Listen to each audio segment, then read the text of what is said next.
Landscape of modern music. Now, Alt Nation connects with Billie Eilish and Phineas for an exclusive SiriusXM session. Yes, indeed. Welcome to it. It's Alt Nation. My name is Regan. I now connect virtually out to Los Angeles, California. Billie Eilish is right there and Phineas right there. Thank you so much for taking the time. Good to see you. Well, it's great to see you. I know you're nothing short of busy every single day, creatively, but also the business of the business as far as talking about the music and all the cool other stuff that you're working on. So the fact that you took some time out to do a couple of songs acoustic, and I cannot wait for the Alt Nation listeners to hear a couple of things that we're about to hear from you guys. So remarkable. But you have had time to be in the studio for a bunch of months. We've all had time to kind of, unwind and detach a little bit. And somewhere over the last few days, I heard Mid mention that when Billie Eilish mentions, I got like 16 songs, the internet breaks. The internet full on just breaks, like the alerts and the text and the tweets and everything. 16 songs. So, okay, cool. So right on. Over the last 9+ months, Phineas and Billie, you guys have been working on music, yes? Yes, correct. The 16 songs are the album that we're making, pretty much. So yeah, we've been going strong. It's been really fun. 16's crazy, especially since you've been giving us other songs during the quarantine. So it's not like you guys have been completely silent for 9 months. It's like, here's a song. It's pretty dope. It's called Therefore I Am. Boom. There you go. And boom. Then you're on the AMAs. And boom. And then all of a sudden there's a clothing line drop. Boom. We'll get to that in a second. And there's just stuff constantly happening from the creative space that is Billie Eilish and Phineas. So of those 16, though, any of them exist prior to putting on a mask and staying in your house? Ooh, good question. Fragments of them. Yeah, like a verse of a few, but yeah, nothing more. I mean, nothing in its entirety. Nothing in its entirety. And also nothing in even half, like only just like little tiny bits. And only of like 2 or 3 songs, and the rest all came from quarantine. Crazy. So how do you keep track of those little bits? Are they text messages, voice notes, somewhere on a hard drive somewhere? Like, how do you possibly keep all those sounds and concepts and lyric organized in your brain or otherwise? To answer the first part of that question, we absolutely do record everything on voice memos on our phone. We both use this app called Evernote. That's cool that you can Except save. They updated it and they made it trash. And now I don't use it anymore. But that is Evernote is the app. They have good audio note organization. Anyway, we record it when we have an idea, but then the real truth is we always forget for a while, and then for some of them we just go for 3 days and then we're done. Yes, but what'll happen a lot is we do something and we put it in a time capsule essentially, and then months later we're stuck on something else, and I'm going through files on my computer and I pull up something and we go ooh, and we jump back into something. It makes it really fun. I think I actually love it when we forget about a song, because when we come back to it, especially if it's a song that we wrote in one day and recorded in the same day, because you forget about that kind of thing. Yeah. And then when you listen to it, you don't remember what the lyrics were. So you kind of get a new look on the song. It's kind of crazy. And you don't really get to do that with your own music and with your own art. You don't get to see it from a new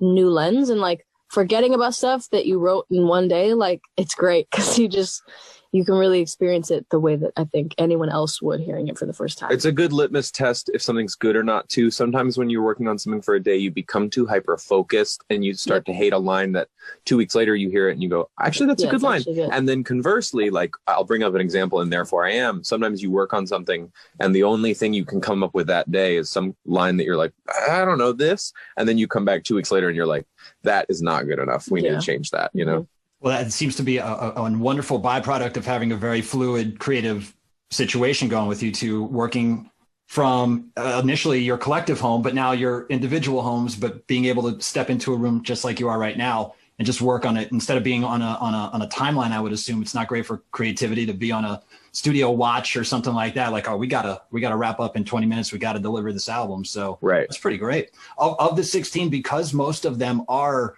pretty fresh and new, is there any type of, continuity or concept or tonality or similarity between the journey of songs because they all kind of were born in the same type of space?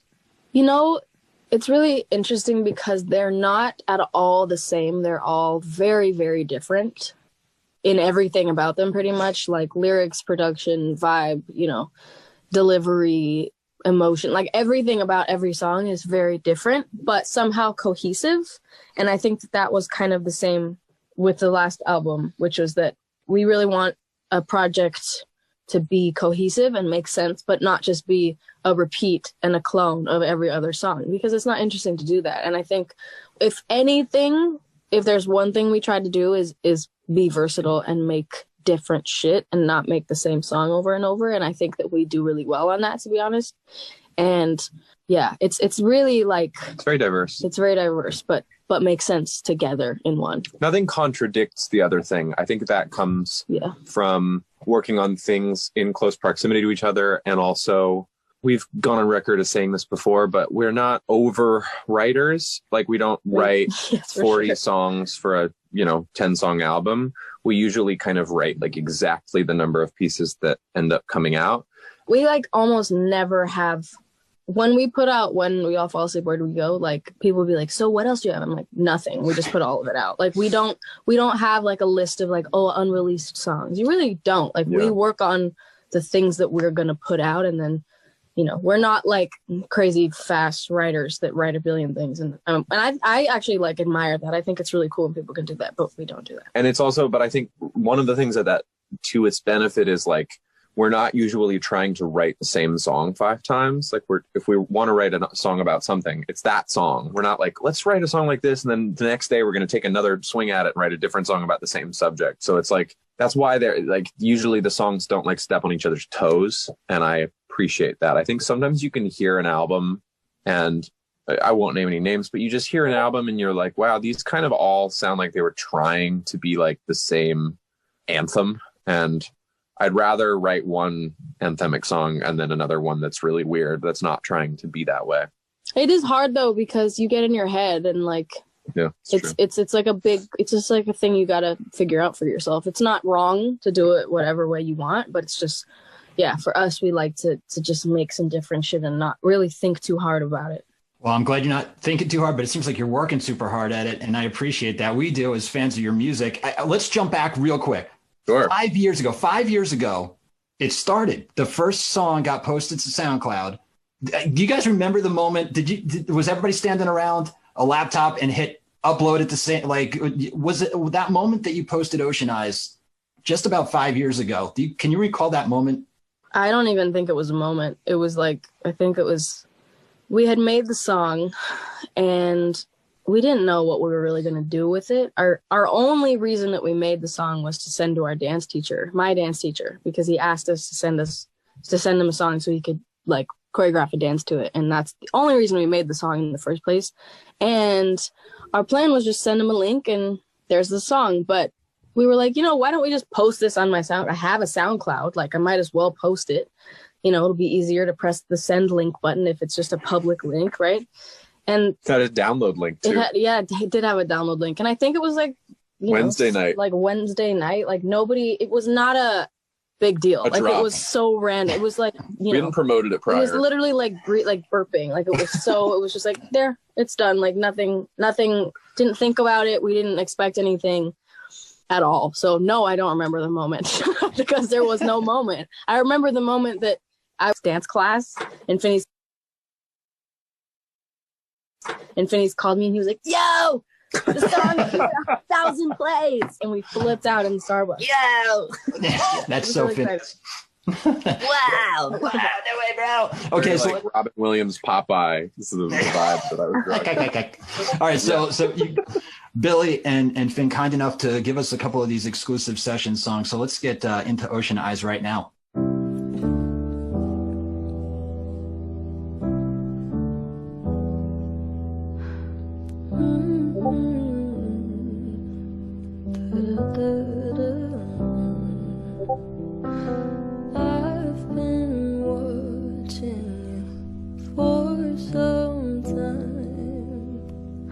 Voices had already changed, so I was already like driving by then, and like there were just like times where I'd go to rehearsal and I'd be like, I don't want to be here.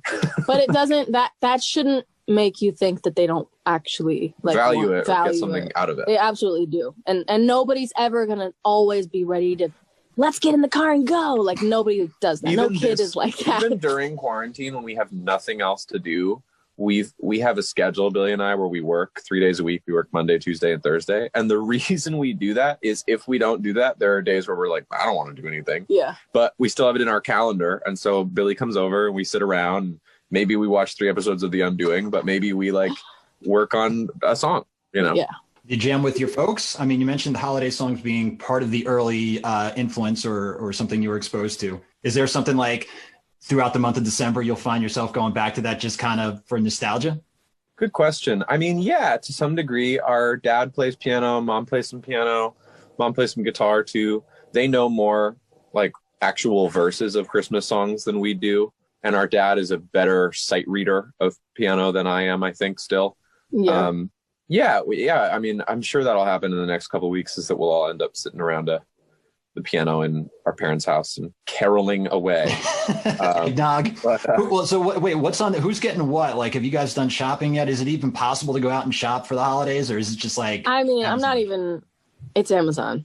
Yeah. Period. Okay. I've gotten something for every member of my family, but like not I've gotten a bunch of shit except for Phineas. I don't know. Phineas is the most impossible to get gifts for because he's like, I don't want anything.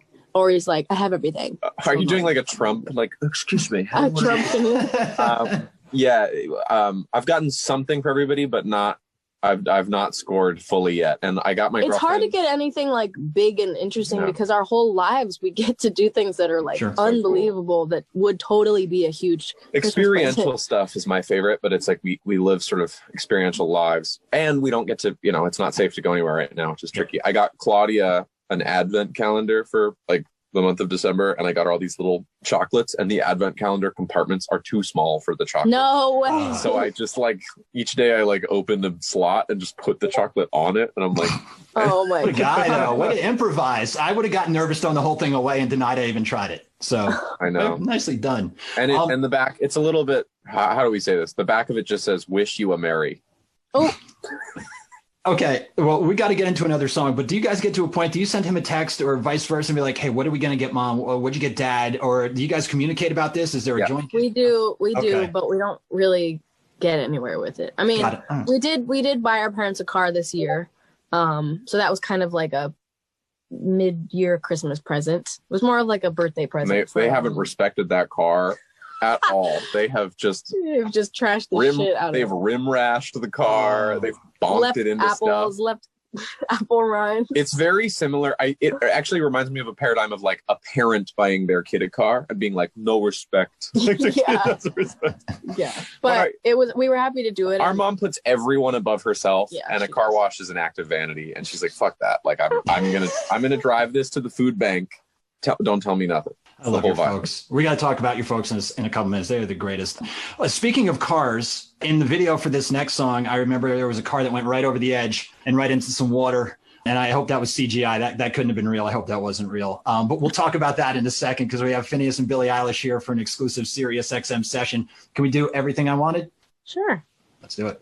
And Phineas, they're here on Sirius XM. Thank you very much for giving us this session and your time, especially on one of your scheduled work days. I know that I've seen your schedule and I know, Monday, Tuesday, Thursday, I think it was. Those are work days. Those are creative days, but they've taken some time to be here. So thank you both very, very much. That song, it's fun because, hey, Grammy wins last year, but also Grammy nominations this year. And I know that matters. That is a huge accomplishment. Congratulations. And I know you two, and I know that it's not something where you try to play that like, oh, I'm an artist and whatever with that kind of thing.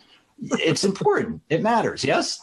It's a bit, I think it's an honor. I think that's the best way to put it, is that it's an honor. And the Grammys are a peer voted system. It's like members of the Recording Academy. And like, we're both members, like we vote on nominees. And so to be recognized by other producers and songwriters and artists is like, it's really cool. And I've voted whatever the last 2 years, I guess, is like as long as I've been a member. So, I put great care into it because I love music, as does Billy. And so, I think if anyone's voting the way that I'm voting for other artists, it's a big honor. We mentioned going into that song that in the video there was it was a Dodge, it was a Challenger, a CGI though, into the water. You mentioned before that you guys got your folks a car. That's huge. That's awesome. Talk about cars real quick, because I do remember, Phineas, when we were hanging out, you guys did a awesome Troubadour show, and we were talking at that point. You were actually doing the self-driving car thing for a little bit. And that scares, I'll be honest with you, man, I'm from New York City. That scares the crap out of me, but you were living it. You were out there saying, I'm trying it. It's in the carpool lane. Billie, have you been in this vehicle while it's self-driving? I have. It's crazy that the technology can even do that. It's flawed. It's flawed. It's still early though, but it's self-driving car. It is. I mean, it's insane. In a couple years, it'll be great. It will be, but Phineas has gotten into some trouble with it, and he does not use it anymore. Don't use it anymore. But I was burned. It was a little embarrassing. He tried to impress the valet, and he tried to have it pull itself out, and it crashed right into a pole. But it's all right. It was really embarrassing. You got to break some eggs when you're making that omelet some days, right? I mean, that's just how it is. But Billie, I also seen on Instagram stuff, it seems like a good way to escape during quarantine, or maybe just take a break, is to get into your car and go for a drive. Whether it's you listening to some stuff you're working on, or maybe just other people's music and art so that you can clear your head. You're a fan of vehicles as well, right? I mean, yeah. And even so much so that when I'm on, I follow a whole bunch of different car people, and like people talk about your vehicle. Like, it's like, oh, Billie's customized her car like this, and so forth and so on. So that's a cool thing too, is it not, to kind of be part of that culture? She has NOS. She has like two little machine guns mounted on the front, like James Bond. Yeah. They steamed. Did the steam come out? Yeah. She has an ejector seat. She if she's about to come into collision, she presses a button, flies out of the top, parachute. Yeah. I've loved cars my whole life. Like, oh my God, all I've ever wanted is cars, like pretty much. I'm obsessed with them. And yeah, I have like a beautiful matte black Dodge Challenger, which is like the same one in the video, except it's matte. But yeah, I love cars. What can I say? I love them. Awesome. What you guys, do you mind me asking, what did you get your folks? Now, if you guys both are into cars and you love cars, I'm sure there was discussion, what should we get mom and dad? What's too much? What's not enough? What can they handle? So we got them a Tesla, and I really just, our mom is an environmentalist. Yeah. And it's electric, which is amazing. And they have solar, so it's like, the carbon footprint of it's very low. Awesome. Because there's solar on their house, charges their car. It's tough to be a car head and also be aware of the climate crisis. It's tough because I'm like, I've always wanted cars, and I've always wanted huge engine, and it's a problem for me. Billie turns on her car and it's like, and my car goes. Yeah. But do what you can. It's really what this is all about. It's like, I don't know, but it's a bigger discussion than we're having right now. But yeah, we got them a Tesla, and it's been great. I love it. It's great. Well, I'm just waiting for Phineas to record that from his car and loop it and do effects to it, and it'll show up on one of the new 16 songs that we'll get. Yeah, absolutely. Something else I need to ask you about. I need to ask, are there doggy playdates happening right now between Peaches and Shark? Do they get along? They're best friends. They're not hanging out right now because we usually don't have them have playdates on our work days, just because Shark has a lot of separation anxiety and can't be without, like, I can't go without him seeing me. Like, he can't be alone. So, and even if he's with his best friend Peaches, like, he will just cry at the window for hours straight. So it's very distracting. He's fine if I'm just sitting in the same room. He can't be without me, which is ridiculous, but it's okay. I would assume doggies in the recording studio could be cathartic in a way and really fun, but also problematic in its way as well. Small doses. Yeah, if they can be chill and lay down, it's great. And if they're other sniffing side, all the wires and like knocking over chewing mics on the speakers, no, it's not a vibe. Fair enough. Real quick, I did read recently that both of you have friends, peers, other artists that you're able to go to and ask advice from, or, hey, have you ever dealt with this, or I'm feeling like this. But at this point now, have other artists come to you and said, hey, Phineas, hey, Billie, we're starting to, things are happening. We're starting to, people know who we are now. Do you have any advice to give? Has it become that? Has that become like in high school, you go from freshman to sophomore to junior. At that point, you start knowing some stuff the freshmen don't about the pool on the roof that's not really there. Is that kind of thing? Have you felt that? So specific. Sorry, that's a little bit too much into me. My bad. No, it's good. Yeah, I've definitely talked to a lot of people about this shit, and especially some people in this world right now that are that are kind of blowing up that are young, because I was young and I'm still young, and it's a lot. And it's especially a lot for an undeveloped brain, especially with the internet not caring about the undeveloped brain. Should that be the name of the second album? The undeveloped brain. It's funny to me that people forget what it's like to be a kid. Like, you're stupid as fuck as a kid. You just are. Like, you don't know things. You don't know how to process things. You're emotional. You're dramatic. You're so annoying. Emotional. That's crazy. Like, it's just like, people really forget that being a teenage girl, teenage boy, teenage whoever, young teens, old, it's like, you're growing, you're learning, and it's a lot. And to have fame on top of puberty is really something you can't be prepared for. So yeah, I've definitely reached out to a lot of people, and they've reached out to me, and I've talked on the phone with a couple people and really just listened and tried to just let them know that it's like, it's all right, and it'll be good. And I've definitely had conversations with people. It's really nice. It's really nice to have, conversations with people that either want to know, understand, or, are going through the same thing, or just, admire you for going through it at all. It's nice. A genuine connection. And to that point, let's do another song real quick. This one came out in July, and I know that you guys had the first chance to play it live at the DMC, the Democratic National Convention, which was dope. This is My Future, Billie Eilish and Phineas here on Sirius XM Alt Nation. Exclusively for Sirius XM, Billie Eilish and Phineas. Thank you so much for doing this and for chatting with me and dealing with my my nonsense questions. I always appreciate your time. Thank you so much. Besides creating the new music, taking some doggy play dates out and so forth and so on, I mentioned earlier, there's never a lack of creativity coming from both of you. And in particular, I had a quick list because I had to write it down because I would never kept this all straight. Okay, so there was the signature ukulele. Yes? Yeah. Yeah, okay. There are action figures. Yeah. Yes. Okay, and can I take my Billie Eilish action figure, put it next to my Dwight Schrute bobblehead? Will they get along? Will it be okay? Absolutely. They will get along. Okay. And then I just saw, and I'm sorry, I'm going to call it a drop, but you just dropped some new pieces, some new fashion, like a collaboration, so to speak. Yes? Yeah. Which collaboration is this? Soto. Oh, congrats. Sick. That's cool. So how do you compartmentalize and create some space to be creative and feel like you're giving everything the attention it deserves? You kind of have to plan it out like a rollout, so to speak. Like, I can't think ukulele right now. I'm into action figure mode.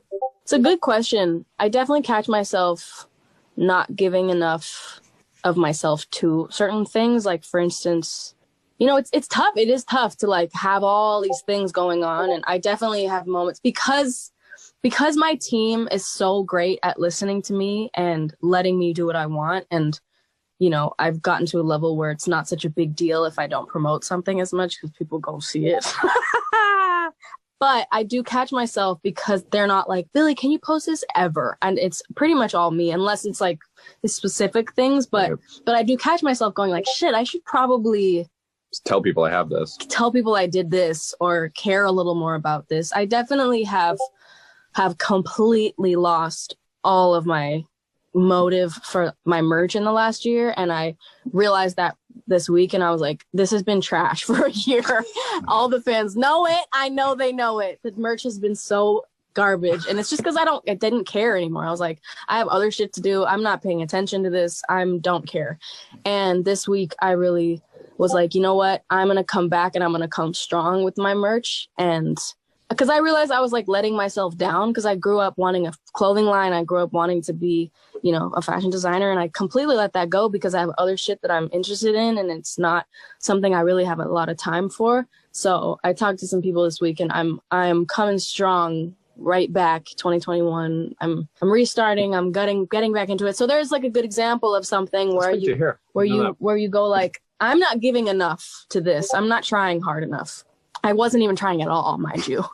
So yeah, you kind of gotta refresh and like, you put too many, things on like burners, and you're just like, your attention gets so divided. I find that like the only way I really am like end up really proud of everything is like for some period of time, and Billie and I do this together a lot. It's like you wake up someday and there's like 10 different things that you're in the middle of working on and that have to be done in the near future. But it's like, ultimately, like, I can't always work on 10 things in one day. It's usually more useful if I laser focus and I just finish one. Yeah. Get that off my plate and feel proud about it. And then the next day, do the other one, as opposed to like working on 10 things for 10 days. It's like, work on one thing a day, get it all done. Yeah. So it can be really challenging. They say the first thing you got to do is just make your bed, so at least you accomplish something that day. I've been trying to do that myself during quarantine. I'm like, I made the bed at least. I messed up everything else horribly, but that bed, tight corners. We're good.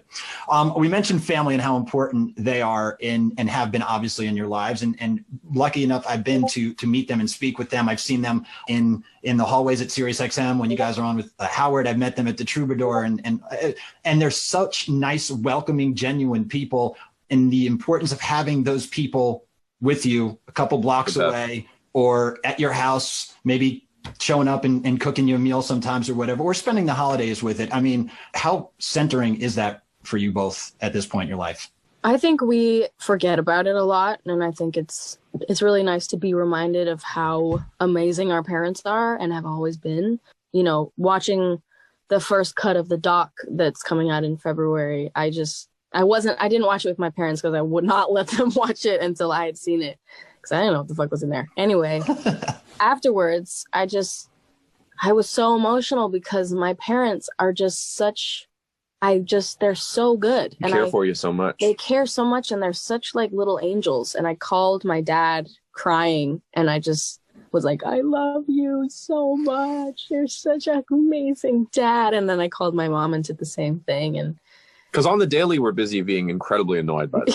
Yeah, they're so annoying every day, but they're so sweet and special and supportive and like only good parents. Like they're incredible parents. Like as annoying as they are, they're so incredible. One of the things that I know they've given to you besides love and support, which matter the most, is exposure to music. And so that kind of leads us to this next thing real quick.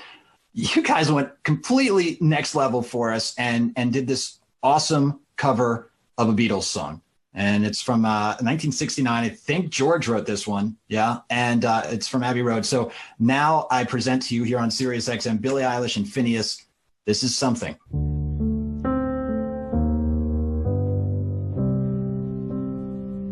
Scene. That's like the thing I would like to happen. I'm ready to stop like worrying all the time about everyone that I love. Like I'm already a worrier. Yeah. I have been my whole life. And like to me, like COVID-19 is just a cementing of like, I have every right to be worried about everyone, as opposed to like, well, this is somewhat irrational sometimes. So I'm really excited to like, be like, the numbers are going down eventually. Obviously, they're going up right now. I just be like, the numbers are going down. You know, you can get a vaccine if you so choose, and like, I'm just excited for the return to a level of for only safety. Selfish reasons, huh? Well, I just worry about the people that we care about. Yeah. I again can't thank you guys enough for your time. I wish you all the best for the rest of 2020, and can't wait to see what 21 brings for Billie Eilish and Phineas. And again, thanks for giving us your time as always. You're super generous with the SiriusXM side. Thank you so much. We have one more to go in this awesome session, and it's the latest. This is Therefore I Am, Billie Eilish and Phineas, exclusively here on SiriusXM. Thank you. Thank you. Appreciate